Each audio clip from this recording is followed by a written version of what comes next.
Hey guys, welcome back to the channel. ಮೊದಲನೇದಾಗಿ ನಮ್ಮ phenomenal one AJ styles ಅವರ ಬಗ್ಗೆ ಮಾತಾಡೋದಾದ್ರೆ ನಿಮಗೆ ಗೊತ್ತಿರಬಹುದು, ನೆನ್ನೆ ಮಂಡಿನ ಟ್ರಾಲಿ ಅಫಿಷಿಯಲ್ ಆಗಿ ನಮ್ಮ AJ ಸ್ಟೈಲ್ ಅವರು ರಿಟೈರ್ಡ್ ಆಗಿದ್ದಾರೆ. ರಾಯಲ್ ರಂಬಲ್ ಅಲ್ಲಿ ಅವರು ಆಗಿದ್ರು, ಬಟ್ ಆ ಒಂದು ಫೇರ್ವೆಲ್ ಅನ್ನೋದು ನಮಗೆ ನೆನ್ನೆ ಮಂಡಿನ ಟ್ರಾಲಿ ನೋಡೋದಕ್ಕೆ ಸಿಕ್ತು. ಅಂಡ್ ನಮ್ಮ AJ ಸ್ಟೈಲ್ ಅವರು ಕಂಪ್ಲೀಟ್ ಆಗಿ ರೀಸನ್ ಕೂಡ ತಿಳಿಸಿದ್ರು ಯಾಕೆ ಅವರು ರಾಯಲ್ ರಂಬಲ್ ಅಲ್ಲಿ ತನ್ನ ಗ್ಲೌಸ್ ನ ಬಿಟ್ಲಿಲ್ಲ ಅಂತ. ಅಂಡ್ ಅವ್ರು ಹೇಳ್ಕೊಂಡಿದ್ದೇನಪ್ಪಾ ಅಂದ್ರೆ, ನಾನು ನನ್ನ ಮನೆಯಲ್ಲೇ ಬಂದು ಅಟ್ಲಾಂಟಾದಲ್ಲಿ ನಾನು ಕಂಪ್ಲೀಟ್ ಆಗಿ ರಿಟೈರ್ಡ್ ಆಗಬೇಕು ಅಂತ ಅನ್ಕೊಂಡಿದ್ದೆ, ಅದಕ್ಕೋಸ್ಕರ ರಾಯಲ್ ರಂಬಲ್ ನಾನು ಗ್ಲೌಸ್ ನ ಬಿಟ್ಲಿಲ್ಲ ಅಂತ ಹೇಳಿದ್ರು. ಸೊ ಮಂಡೇ ನೈಟ್ ರೋ ಮುಗಿದ್ಮೇಲೆ ಇಡೀ ಲಾಕರ್ ರೂಮ್ ರಿಂಗ್ ಮೇಲ್ಗಡೆ ಬರುತ್ತೆ. ಅಂಡ್ AJ ಸ್ಟೈಲ್ ಅವ್ರನ್ನ ನಮ್ಮ ಕೋಡಿ ರೋಡ್ಸ್ ಹಾಗೆ ಸ್ಯಾಮಿ ಜೈನ್ ಅವರು ತನ್ನ ಎಗ್ಲು ಮೇಲ್ಗಡೆ ಹೊತ್ಕೋತಾರೆ ಅಂತಾನೆ ಹೇಳ್ಬೇಕು. ನೀವು ಇಲ್ಲಿ ನೋಡ್ತಾ ಇರಬಹುದು, ಎಲ್ಲರೂ ಕೂಡ AJ ಸ್ಟೈಲ್ ಅವ್ರನ್ನ ಹಗ್ ಮಾಡ್ತಾ ಇದ್ದಾರೆ. ಅಂಡ್ AJ ಸ್ಟೈಲ್ ಅವರಿಗೆ ಥ್ಯಾಂಕ್ಸ್ ನ ತಿಳಿಸ್ತಾ ಇದ್ದಾರೆ. ಒಂದು ಅದ್ಭುತವಾದ ಎಮೋಷನಲ್ ಮೂಮೆಂಟ್ ನಮಗೆ ಮಂಡೇ ನೈಟ್ ರೋ ಮುಗಿದ್ಮೇಲೆ ನೋಡೋದಕ್ಕೆ ಸಿಗುತ್ತೆ. ಅಷ್ಟೇ ಅಲ್ಲ, ನಮ್ಮ ಶಿನ್ಸುಕೆ ನಾಕಮುರಾ ಅವರು AJ ಸ್ಟೈಲ್ ಅವರು ಬಿಚ್ಚಾಕಿರ್ತಾರಲ್ಲ, ಅದರ ಫೋಟೋನು ಕೂಡ ತಗೋತಾ ಇರ್ತಾರೆ. ಅದು ನನಗೆ ಒಂದ್ ರೀತಿ ಫನ್ನಿ ಅಂತ ಅನಿಸ್ತು. ಏನೇ ಆಗ್ಲಿ, ನಮ್ಮ ಶಿನ್ಸುಕೆ ನಾಕಮುರಾ ಅವರು ಕಂಪ್ಲೀಟ್ AJ ಸ್ಟೈಲ್ ಅವರ ಫ್ಯಾನ್ ರೀತಿ ಇಲ್ಲಿ ವರ್ತನೆ ಮಾಡ್ತಾ ಇದ್ದಾರೆ ಅಂತ ಹೇಳ್ಬೇಕು. ಅಂಡ್ ಸಿಕ್ಕಾಪಟ್ಟೆ ಕ್ಯೂಟ್ ಅಂತಾನು ಕೂಡ ಅನಿಸ್ತು. ಸೊ ಎಲ್ಲರನ್ನು ಕೂಡ AJ ಸ್ಟೈಲ್ ಅವರು ಹಗ್ ಮಾಡಿ ಎಲ್ಲರೂ ಕೂಡ AJ ಸ್ಟೈಲ್ ಅವರಿಗೆ ವಿದಾಯನ ಹೇಳ್ತಾ ಇದ್ದಾರೆ. ಅಷ್ಟೇ ಅಲ್ಲ, ನಮ್ಮ AJ ಸ್ಟೈಲ್ ಅವರು ಈಗ ಹಾಲ್ ಆಫ್ ಫೇಮ್ ಗೆ ಕನ್ಫರ್ಮ್ ಕೂಡ ಆಗಿದ್ದಾರೆ. ಅಂಡ್ ನಮ್ಮ ಅಂಡರ್ಟೇಕರ್ ಅವರ ಹೊಸ ಗಿಮಿಕ್ ಐ ಥಿಂಕ್ ಎಲ್ಲರನ್ನು ಕೂಡ ಹಾಲ್ ಆಫ್ ಫೇಮ್ ಗೆ ಇಂಡೆಕ್ಟ್ ಮಾಡೋದು ಅಂತ ಅನಿಸ್ತಾ ಇದೆ. ಹಿಂದೆ ಅವರು ಸ್ಟೆಫನಿ ಮಿಕ್ಮ್ಯಾನ್ ಅವ್ರನ್ನ ಇಂಡೆಕ್ಟ್ ಮಾಡಿದ್ರು. ಅಂಡ್ ನೆನ್ನೆ ಮಂಡಿನ ಇಟ್ರಲ್ಲಿ AJ ಸ್ಟೈಲ್ ಅವ್ರನ್ನು ಕೂಡ ಬಂದು ಇಂಡೆಕ್ಟ್ ಮಾಡ್ತಾರೆ. ಅಂಡ್ AJ ಸ್ಟೈಲ್ ಅವರು ಹಾಲ್ ಆಫ್ ಫೇಮ್ ಗೆ ಇಂಡೆಕ್ಟ್ ಆಗ್ತಾರೆ ಅಂತ ಅವ್ರಿಗೂ ಕೂಡ ಗೊತ್ತಿರಲಿಲ್ಲ. ಯಾಕಂದ್ರೆ ಜಾನ್ ಸಿನಾ ಅವರು ರಿಟೈರ್ಡ್ ಆಗಿ ಜಾನ್ ಸಿನಾ ಅವರೇ ಹಾಲ್ ಆಫ್ ಫೇಮ್ ಗೆ ಇಂಡೆಕ್ಟ್ ಆಗಿಲ್ಲ. ಇನ್ನು AJ ಸ್ಟೈಲ್ ಅವರಿಗೆ ಚೂರು ಕೂಡ ಗೊತ್ತೇ ಇರಲಿಲ್ಲ. ಬಟ್ WWE ಅವರು ಒಂದು ಶಾಕ್ ನ ಪುಲ್ ಮಾಡಿ AJ ಸ್ಟೈಲ್ ಅವ್ರನ್ನ ಈ ಬಾರಿಯ ಹಾಲ್ ಆಫ್ ಫೇಮ್ ಗೆ ಇಂಡೆಕ್ಟ್ ಮಾಡಿದ್ರು ಅಂತಾನೆ ಹೇಳ್ಬೇಕು. ಅಂಡ್ ಅದರಿಂದ ಅಲ್ಲಿ AJ ಸ್ಟೈಲ್ ಅವರ ರಿಯಾಕ್ಷನ್ ಏನ್ ಬಂತು, ಅದು ಪ್ಯೂರ್ ಜೆನ್ಯೂನ್ ರಿಯಾಕ್ಷನ್ ಅಂತಾನೆ ಹೇಳ್ಬೇಕು. ಅಷ್ಟೇ ಅಲ್ಲ, ಈಗ WWE ಅವರು ಥಿಂಕ್ ಮಾಡ್ತಾ ಇದಾರಂತೆ AJ ಸ್ಟೈಲ್ ಅವ್ರನ್ನ ಹಾಲ್ ಆಫ್ ಫೇಮ್ ಗೆ ನಮ್ಮ ಜಾನ್ ಸಿನಾ ಅವರ ಕೈಯಲ್ಲಿ ಇಂಡೆಕ್ಟ್ ಮಾಡಿಸೋಣ ಅಂತ. ಅಂದ್ರೆ AJ ಸ್ಟೈಲ್ ಅವರ ಹಾಲ್ ಆಫ್ ಫೇಮ್ ಸ್ಪೀಚ್ ಗಿಂತ ಮುಂಚೆ ಯಾರಾದ್ರೂ ಒಬ್ರು ಬಂದು ಅವರನ್ನ ಇಂಟ್ರೊಡ್ಯೂಸ್ ಮಾಡಿಸ್ತಾರಲ್ಲ, ಆ ಇಂಟ್ರೊಡ್ಯೂಸ್ ಮಾಡಿಸೋ ಅಂತ ವ್ಯಕ್ತಿ ನಮ್ಮ ಜಾನ್ ಸಿನಾ ಅವರು ಆಗಿದ್ರೆ ಚೆನ್ನಾಗಿರುತ್ತೆ ಅಂತ WWE ಅವರು ಕೂಡ ಮಾತಾಡ್ಕೋತಾ ಇದಾರಂತೆ. ಸೊ ಆದ್ರೆ ಚೆನ್ನಾಗಿರುತ್ತೆ. AJ ಸ್ಟೈಲ್ ಹಾಗೆ ಜಾನ್ ಸಿನಾ ಅವರ ನಡುವೆ ಕೆಮಿಸ್ಟ್ರಿ ಕೂಡ ತುಂಬಾನೇ ಚೆನ್ನಾಗಿದೆ.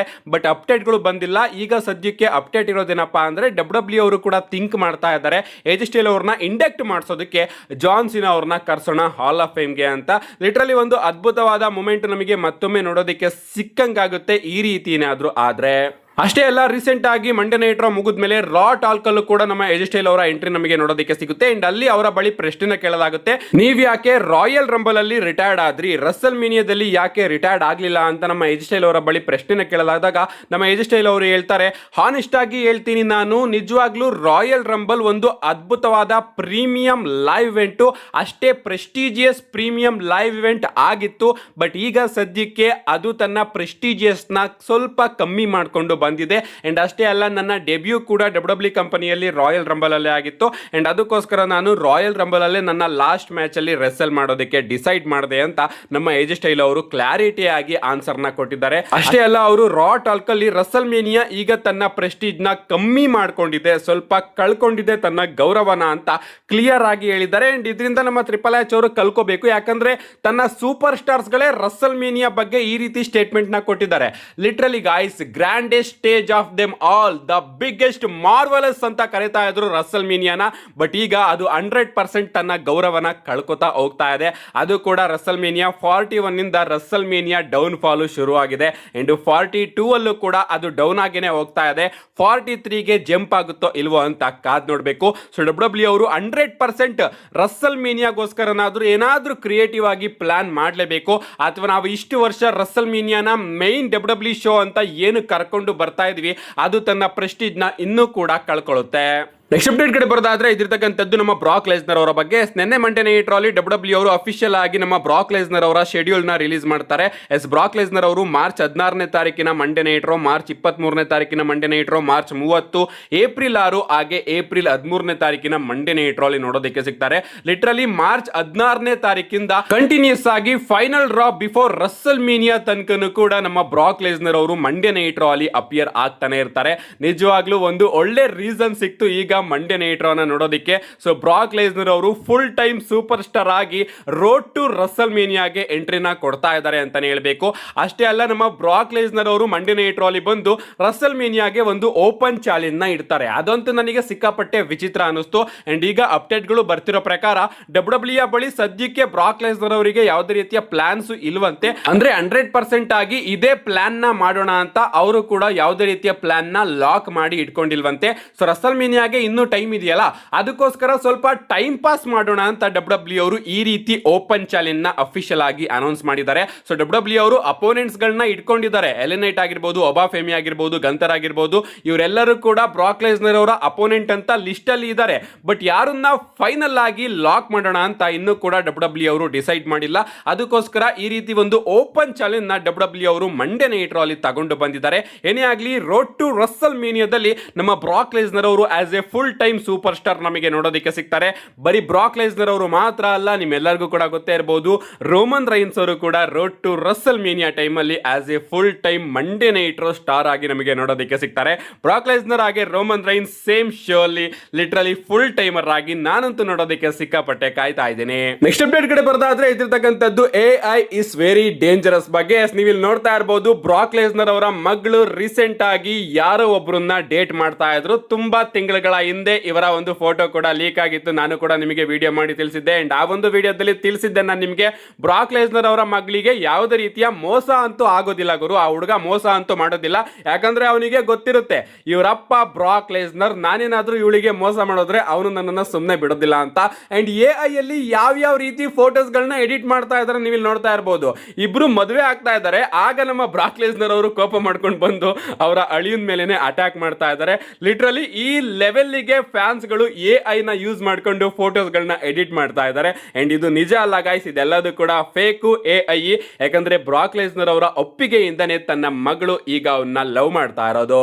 ನೆಕ್ಸ್ಟ್ ಅಪ್ಡೇಟ್ ಕಡೆ ಬರೋದಾದ್ರೆ ಇದಿರ್ತಕ್ಕಂಥದ್ದು ನಮ್ಮ ಜೇ ಊಸೋ ಅವರ ಬಗ್ಗೆ. ನಮ್ಮ ಜೇ ಊಸೋ ಅವರು ಅದ್ಯಾವ ನಶೆ ತಗೋತಾರ ನನಗಂತೂ ಗೊತ್ತಿಲ್ಲ. ಸದ್ಯಕ್ಕೆ ನನಗೂ ಕೂಡ ನಶೆ ಬೇಕು ಅಂತ ಅನ್ಸುತ್ತೆ. ರೀಸೆಂಟ್ ಆಗಿ ನಮ್ಮ ಜೇ ಊಸೋ ಅವರು ತನ್ನ ಇನ್ಸ್ಟಾಗ್ರಾಮ್ ಸ್ಟೋರಿಯಲ್ಲಿ ಎಲಿಮಿನೇಷನ್ ಚೇಂಬರ್ ಅಂತ ಹಾಕಿದ್ದಾರೆ. ಅಂದ್ರೆ ನಾನು ಎಲಿಮಿನೇಷನ್ ಚೇಂಬರ್ ನ ಗೆಲ್ತೀನಿ, ರಸಲ್ ಮೇನಿಯಾಗೆ ಹೋಗ್ತೀನಿ, ಡ್ರೂ ಮ್ಯಾಕೆಂಟೈರ್ ಅವ್ರನ್ನ ಸೋಲಿಸ್ತೀನಿ, ಡಬ್ಲ್ಯೂ ಅನ್ಡಿಸ್ಪ್ಯೂಟೆಡ್ ಚಾಂಪಿಯನ್ ಆಗ್ತೀನಿ ಅಂತ ನಮ್ಮ ಜೇ ಊಸೋ ಅವರು ಅಗಲಗನಸನ್ನ ಕಾಣ್ತಾ ಇದ್ದಾರೆ. ಲಿಟರಲಿ ಬ್ರಾನ್ಸನ್ ರೀಡ್ ಅವ್ರಿಗೆ ಏನಾದ್ರೂ ಇಂಜುರಿ ಆಗಿಲ್ಲ ಅಂದಿದ್ರೆ ಜೇ ಊಸೋ ಅವರು ಗೆಲ್ತಾನೆ ಇರಲಿಲ್ಲ. ನನ್ನ ಪ್ರಕಾರ ಜೇ ಊಸೋ ಅವರ ಬದಲು ಓಜಿ ಎಲ್ ಗ್ರಾಂಡೆ ಅಮೆರಿಕಾನೋ ಅವ್ರನ್ನ ಗೆಲ್ಸಿದ್ರೆ ಇನ್ನೂ ಕೂಡ ಚೆನ್ನಾಗಿರೋದು ಗುರು. ಜೇ ಊಸೋ ಮೇಲೆ ಮತ್ತೊಮ್ಮೆ ಯಾಕೆ ನೀವು ಇನ್ವೆಸ್ಟ್ ಮಾಡ್ತಾ ಇದ್ದೀರಾ ನನಗಂತೂ ಅರ್ಥ ಆಗ್ತಾ ಇಲ್ಲ. ಅವರಿಗೆ ಟ್ಯಾಗ್ ಟೀಮ್ ಚಾಂಪಿಯನ್ಶಿಪ್ ನ ಕೊಟ್ಟಿದ್ದೀರಾ ಅಲ್ವಾ, ಅಲ್ಲೇ ಅವ್ರನ್ನ ಬಿಟ್ಟಾಕ್ಬಿಡ್ಬೇಕು. ಈಗ ಮತ್ತೊಮ್ಮೆ ನೀವು ಏನ್ ಹೇಳೋಣ ಗುರು, ನೀವು ಬ್ಯಾಕಪ್ ಪ್ಲಾನ್ ಆಗಿ ಜೇ ಊಸೋ ಅವ್ರನ್ನ ಯಾಕೆ ಇಟ್ಕೊಂಡ್ರಿ? ಓಜಿ ಎಲ್ ಗ್ರಾಂಡೆ ಅಮೆರಿಕಾನ ಅವರಿಗೇನೆ ಪುಷ್ ಕೊಟ್ಟಿದ್ರೆ ಇನ್ನೂ ಕೂಡ ಚೆನ್ನಾಗಿರೋದು ಅನ್ನೋದು ನನ್ನ ಅಭಿಪ್ರಾಯ. ಏನೇ ಆಗಲಿ, ನಮ್ಮ ಬ್ರಾನ್ಸನ್ ರೀಡ್ ಅವರ ಕಾರಣ ನಮ್ಮ ಜೇ ಊಸೋ ಅವರು ಈಗ ವಿನ್ ಆಗಿದ್ದಾರೆ. ಅಂಡ್ ಅವರು ಪ್ರಾಮಿಸ್ ಮಾಡ್ತಾ ಇದ್ದಾರೆ, ನಾನು ಈ ಬಾರಿಯ ಎಲಿಮಿನೇಷನ್ ಚೇಂಬರ್ ನ ವಿನ್ ಆಗ್ತೀನಿ ಅಂತ. ಇನ್ನು ನಮ್ಮ ಬ್ರಾನ್ಸನ್ ರೀಡ್ ಅವರ ಬಗ್ಗೆ ಮಾತಾಡೋದಾದ್ರೆ, ನಮ್ಮ ಬ್ರಾನ್ಸನ್ ರೀಡ್ ಅವರ ಬಗ್ಗೆ ಒಂದು ಬ್ಯಾಡ್ ನ್ಯೂಸ್ ಅಂತಾನೆ ಹೇಳ್ಬೇಕು. ಯಾಕಂದ್ರೆ ನಮ್ಮ ಬ್ರಾನ್ಸನ್ ರೀಡ್ ಅವರಿಗೆ ಸೀರಿಯಸ್ ಇಂಜುರಿ ಆಗಿದೆ. ಟ್ರಾನ್ ಬೈಸಿಪ್ ಇಂದ ನಮ್ಮ ಬ್ರಾನ್ಸನ್ ರೀಡ್ ಅವರು ಕಂಪನಿಯಿಂದ ಈಗ ಹೊರಗಡೆ ಹೋಗಬೇಕಾಗಿದೆ. ಅಂಡ್ ಸರ್ಜರಿ ಎಲ್ಲ ಮಾಡಿಸ್ಕೊಂಡಾಗಿ 4 ರಿಂದ 6 ತಿಂಗಳುಗಳ ಕಾಲ ಬೇಕಾಗುತ್ತೆ ನಮ್ಮ ಬ್ರಾನ್ಸನ್ ರೀಡ್ ಅವರಿಗೆ ಮತ್ತೊಮ್ಮೆ ಕಂಪನಿಗೆ ರಿಟರ್ನ್ ಆಗೋದಕ್ಕೆ. ಯಾವ ರೀತಿ ನಮ್ಮ ಕೋಡಿ ರೋಡ್ಸ್ ಅವ್ರಿಗೂ ಕೂಡ ಇಂಜುರಿ ಆಗಿತ್ತು, ಸೇಮ್ ಇಂಜುರಿ ಇಲ್ಲಿ ನಮ್ಮ ಬ್ರಾನ್ಸನ್ ರೀಡ್ ಅವ್ರಿಗೂ ಕೂಡ ಆಗಿದೆ ಅಂತಾನೆ ಹೇಳ್ಬೇಕು. ಅಂದ್ರೆ ಅವರ ಬಾಡಿಯ ಮಸಲ್ಲು ಬ್ಲಾಸ್ಟ್ ಆಗಿದೆ ಅಂಡ್ ಅದೇ ಅವರಿಗೆ ಇಂಜುರಿ ಆಗಿರೋದು. ಸೊ ಅದಕ್ಕೆ ಸರ್ಜರಿ ಮಾಡಿಸ್ಕೊಂಡಾದ್ಮೇಲೆ 4 ರಿಂದ 6 ತಿಂಗಳ ಕಾಲ ಬೇಕಾಗುತ್ತೆ ಅವರು ರಿಕವರಿ ಆಗೋದಕ್ಕೆ. ನಿಜವಾಗ್ಲೂ ಸಿಕ್ಕಾಪಟ್ಟೆ ಬೇಜಾರಾಗ್ತಾ ಇದೆ. ಕಳೆದ ವರ್ಷನೂ ಕೂಡ ಅವರು ಇಂಜುರಿಯಿಂದ ರಸಲ್ ಮೇನಿಯಾನ ಮಿಸ್ ಮಾಡ್ಕೊಂಡ್ರು. ಅದ್ರ ಹಿಂದೆನೂ ಕೂಡ ಎಲಿಮಿನೇಷನ್ ಚೇಂಬರ್ ಅಲ್ಲಿ ಇಂಜುರಿ ಆಗಿ ರಸಲ್ ಮೇನಿಯಾನ ಮಿಸ್ ಮಾಡ್ಕೊಂಡ್ರು. ಅಂಡ್ ಈಗಲೂ ಕೂಡ ಅವರು ಇಂಜುರಿ ಆಗಿ ರಸಲ್ ಮೇನಿಯಾನ ಮಿಸ್ ಮಾಡ್ಕೋತಾ ಇದ್ದಾರೆ. ಲಿಟರಲಿ ಗಾಯ್ಸ್, ಸಿಕ್ಕಾಪಟ್ಟೆ ಬ್ಯಾಡ್ ನ್ಯೂಸ್ ಅಂತಾನೆ ಹೇಳ್ಬೇಕು ನಮ್ಮ ಬ್ರಾನ್ಸನ್ ರೀಡ್ ಅವರಿಗೆ. ಏನೇ ಆಗ್ಲಿ, ವಿಷನ್ ಮೇಲೆನೆ ಯಾರ್ದೋ ಕಣ್ಣು ಬಿದ್ದಿದೆ ಅಂತ ಅನ್ಕೋತೀನಿ. ಯಾಕಂದ್ರೆ ಯಾರ್ಯಾರು ವಿಷನ್ ನ ಲೀಡರ್ ಆಗ್ತಾ ಇದಾರೋ ಅವರೆಲ್ಲರಿಗೂ ಕೂಡ ಇಂಜುರಿ ಆಗ್ತಾ ಇದೆ. ಮೊದಲನೇದಾಗಿ ನಮ್ಮ ಸೆತ್ ರಾಲಿನ್ಸ್ ಅವರು ವಿಷನ್ ನ ಲೀಡರ್ ಆಗಿದ್ರು, ಸೆತ್ ರಾಲಿನ್ಸ್ ಅವರಿಗೆ ಇಂಜುರಿ ಆಯ್ತು. ಅದಾದ್ಮೇಲೆ ಬ್ರಾನ್ ಬ್ರೇಕರ್ ಅವರು ವಿಷನ್ ನ ಲೀಡರ್ ಆದ್ರು, ಬ್ರಾನ್ ಬ್ರೇಕರ್ ಅವ್ರಿಗೂ ಕೂಡ ಇಂಜುರಿ ಆಯ್ತು. ಅಂಡ್ ಈಗ ಬ್ರಾನ್ಸನ್ ರೀಡ್ ಅವರು ಲೀಡರ್ ಅಂತ ಪೋರ್ಟ್ರೇಟ್ ಆಗ್ತಾ ಇದ್ರು ಅಂಡ್ ಈಗ ಅವ್ರಿಗೂ ಕೂಡ ಇಂಜುರಿ ಆಗಿದೆ. ಲಿಟರಲಿ ವಿಷನ್ ಫಾರ್ಮ್ ಆದಾಗ ಎಂತ ದೊಡ್ಡ ಫ್ಯಾಕ್ಷನ್ ಗುರು ಇದು. ಇವ್ರ ಹಿಂದೆ ಪಾಲ್ ಹಿಮನ್ ಅವರ ಕೈ ಇದೆ, ಹಾಗೆ ಹೀಗೆ ಯಾವ್ದೋ ಲೆವೆಲ್ಗೆ ಹೋಗುತ್ತೆ, ಬ್ಲಡ್ ಲೈನ್ ನ ಮೀರ್ಸುತ್ತೆ, ಬ್ಲಡ್ ಲೈನ್ ಗೆ ಟಕ್ಕರ್ ಕೊಡುತ್ತೆ ಅಂತ ಅನ್ಕೊಂಡಿದ್ವಿ.